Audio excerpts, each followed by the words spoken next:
ವರ್ಷದ ಕೊನೆಯ ತಿಂಗಳು ಬಂದರೆ ಸಾಕು ತಮಿಳುನಾಡಿನಲ್ಲಿ ಸುರಿಯುವಂಥ ಮಳೆ ರಾಜ್ಯಕ್ಕೂ ಕೂಡ ಅದರ ಎಫೆಕ್ಟ್ ತಟ್ಟುತ್ತೆ.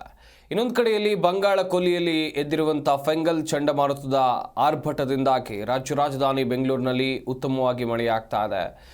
ಹಾಗೆಯೇ ಈ ಸೈಕ್ಲೋನ್ ಇದೆಯಲ್ಲ ಸಾಕಷ್ಟು ಅವಾಂತರಗಳಿಗೆ ಕಾರಣವಾಗಿದೆ. ಹಾಗಾದರೆ ಈ ತೂಫಾನ್ ಸೃಷ್ಟಿ ಮಾಡಿರುವಂಥ ಅವಾಂತರಗಳು ಏನೇನು ಬನ್ನಿ ನೋಡೋಣ.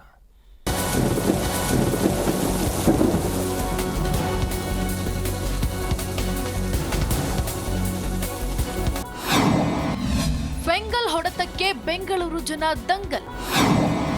ಸುರಿಯುವ ಸೋನೆ ಮಳೆಗೆ ಮನೆಯಿಂದ ಬಾರದ ಜನ.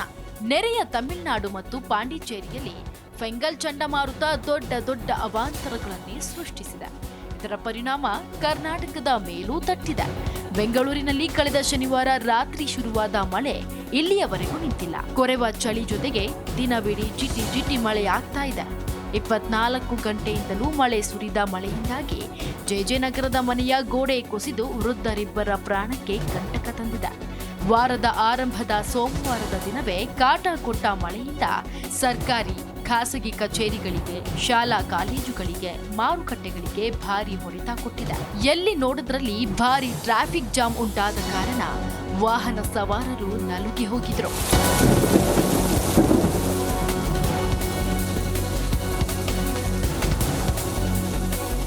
ಫೆಂಗಲ್ನಿಂದಾಗಿ ಎಡೆಬಿಡದೆ ಸುರಿತಿರೋ ಮಳೆಗೆ ಕೋಲಾರ, ಚಿಕ್ಕಬಳ್ಳಾಪುರದಲ್ಲಿ ಶಾಲಾ ಕಾಲೇಜುಗಳಿಗೆ 1 ದಿನ ರಜೆ ಘೋಷಣೆ ಮಾಡಿತ್ತು.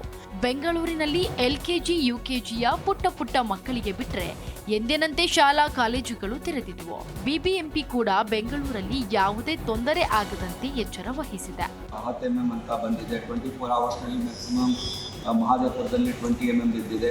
ಹೀಗಾಗಿ ಈಗ ಇವತ್ತು ಮತ್ತು ನಾಳೆಗೂ ಕೂಡ ಅಲ್ಪ ಸ್ವಲ್ಪ ಮಳೆ ಬೆಂಗಳೂರು ಅರ್ಬನ್ ಜಿಲ್ಲೆಯಲ್ಲಿ ಬರಲಿಕ್ಕಿದೆ ಮತ್ತು ಕೆಲವು ಕಡೆಗೆ ಭಾರಿ ಮಳೆಯೂ ಬರ್ಬೋದು ಅಂತ ಅನುಮಾನ ಇದೆ. ಅದಕ್ಕೆ ತಕ್ಕ ನಾವೆಲ್ಲ ವ್ಯವಸ್ಥೆ ಮಾಡಿದ್ದೇವೆ. ನಮ್ಮ ಎಲ್ಲ JCB ಅರೌಂಡ್ 80 JCBs ನಿರಂತರವಾಗಿ ಭಾಳ ಪ್ರಮುಖವಾದ ಕ್ರಿಟಿಕಲ್ ಪೊಸಿಷನ್ಸಲ್ಲಿ ಇದೆ, ಅಲ್ಲಿ ನಾವು ನಿಲ್ಲಿಸಿದ್ದೇವೆ. ಇದು ನಿರಂತರವಾಗಿ ಕಸ ಇತ್ಯಾದಿಯನ್ನು ತೆಗೆತಾ ಇದೆ ಮತ್ತು ನೀರು ಹರಿವಿಕೆಯಲ್ಲಿ ನಮ್ಮ ರಾಜಕಾಲುವೆಯಲ್ಲಿ ನೀರು ಹರಿವಿಕೆ ಸರಿಯಾಗಿ ಹೋಗ್ತಿರುವುದರಿಂದ ಜಾಸ್ತಿ ತೊಂದರೆ ಉಂಟಾಗ್ತಾ ಇಲ್ಲ. ದಕ್ಷಿಣ ಕನ್ನಡ, ಉಡುಪಿಯಲ್ಲಿ ಕಡಲಬ್ಬರ. 1-2 ಜಿಲ್ಲೆಗಳಿಗೆ ಆರೆಂಜ್ ಅಲರ್ಟ್ ಘೋಷಣೆ. ಈ ಕಡೆ ಮಂಗಳೂರು ಸಮುದ್ರ ತೀರದಲ್ಲಿ ಅಲೆಗಳ ಆರ್ಭಟ ಜೋರಾಗಿದೆ. ಪಣಂಬೂರು, ಉಳ್ಳಾಲ, ಸೋಮೇಶ್ವರ ಬೀಚ್ಗಳಲ್ಲಿ ದೊಡ್ಡ ಅಲೆಗಳು ಏಳುತ್ತಿವೆ. ಉಡುಪಿಯಲ್ಲಿ ಮೀನುಗಾರರು ಸಮುದ್ರಕ್ಕೆ ಇಳಿಯದಂತೆ ಎಚ್ಚರಿಕೆ ನೀಡಲಾಗಿದೆ. ಇತ್ತ ಬೆಂಗಳೂರು ಸೇರಿ ದಕ್ಷಿಣ ಒಳನಾಡಿನ ಎಲ್ಲ ಜಿಲ್ಲೆಗಳಿಗೂ ಇನ್ನು 3-4 ದಿನ ಇದೇ ವಾತಾವರಣ ಮುಂದುವರಿಯಲಿದೆ ಎಂದು ಹವಾಮಾನ ಇಲಾಖೆ ತಿಳಿಸಿದೆ. ಇಂದು ದಕ್ಷಿಣ ಒಳನಾಡು ಹಾಗೂ ಕರಾವಳಿ ಜಿಲ್ಲೆಗಳಲ್ಲಿ ಕೆಲವು ಕಡೆ ಮಳೆಯಾಗಿದ್ದು, ಪ್ರಮುಖವಾಗಿ ಚಾಮರಾಜನಗರ ಜಿಲ್ಲೆಯಲ್ಲಿ 5 ಸೆಂಟಿಮೀಟರ್, ರಾಯಚೂರು, ಕೋಲಾರ ಜಿಲ್ಲೆಯಲ್ಲಿ 4 ಸೆಂಟಿಮೀಟರ್ ಮಳೆಯಾಗಿದೆ. ಈಗಿರುವ ಹವಾಮಾನದ ಸಿನಾಪ್ಟಿಕ್ ಸ್ಥಿತಿ ಏನಂದರೆ ಬೆಂಗಾಲ್ ಚಂಡಮಾರುತವು ದುರ್ಬಲಗೊಂಡು ಲೋ ಪ್ರೆಷರ್ ಸಿಸ್ಟಮ್ ಆಗಿದೆ. ಈ ಲೋ ಪ್ರೆಷರ್ ಸಿಸ್ಟಮು ಡಿಸೆಂಬರ್ 3ರಂದು ಸಮುದ್ರಕ್ಕೆ ಪ್ರವೇಶವಾಗುವ ಹೆಚ್ಚಿನ ಸಾಧ್ಯತೆ ಇದೆ. ಇದರ ಪ್ರಭಾವದಿಂದ ಕರಾವಳಿ ಹಾಗೂ ದಕ್ಷಿಣ ಒಳನಾಡಿನಲ್ಲಿ ಡಿಸೆಂಬರ್ 2ರಂದು ವ್ಯಾಪಕವಾಗಿ ಮಳೆಯಾಗುವ ಹೆಚ್ಚಿನ ಸಾಧ್ಯತೆ ಇದ್ದು, ಡಿಸೆಂಬರ್ 3ರಂದು ಹಲವು ಕಡೆ ಮಳೆಯಾಗುವ ಹೆಚ್ಚಿನ ಸಾಧ್ಯತೆ ಇದೆ. ಒಟ್ನಲ್ಲಿ ವರ್ಷದ ಕೊನೆಯ ವಸಂತದಲ್ಲಿ ಮಳೆಯ ಕಾಟ ಜನರನ್ನ ಹಿಂಡಿ ಹಿಪ್ಪೆ ಮಾಡ್ತಿದ್ರೆ, ಇತ್ತ ನಡುಕ ಹುಟ್ಟಿಸೋ ಚಳಿ ಮಳೆಯಿಂದ ಆಚೆಗೆ ಬರದಂತೆ ಮಾಡಿರೋದಂತೂ ಸುಳ್ಳಲ್ಲ. ಜಿಟಿ ಮಳೆ ಜೊತೆಗೆ ಒತ್ತಿ ಬೀಸ್ತಿರೋ ಕೂಲಿರ್ ಗಾಳಿಯಿಂದ ರಾಜಧಾನಿಯ ಜನರು ತತ್ತರಿಸಿ ಹೋಗಿದ್ದಾರೆ. Manjunath Hosahalli, G Kannada news. G Kannada news ಈಗ ನಿಮ್ಮ ಮನೆಯಲ್ಲೇ ನೋಡಿ. ಎಲ್ಲ ಕೇಬಲ್ಗಳಲ್ಲಿ ಈಗ ಲಭ್ಯ.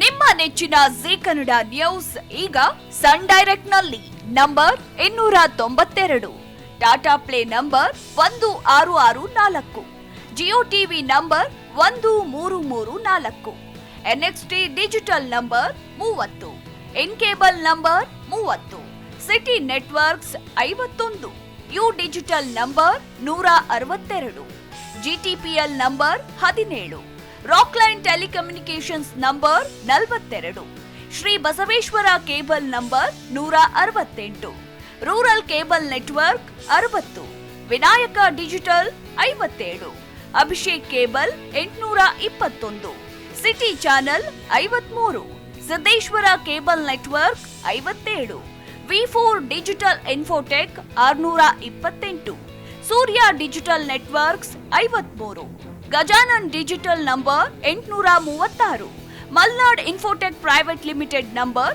56, Metrocast number 830, Victory digital number 167ರಲ್ಲಿ ನೋಡಿ ಆನಂದಿಸಿ.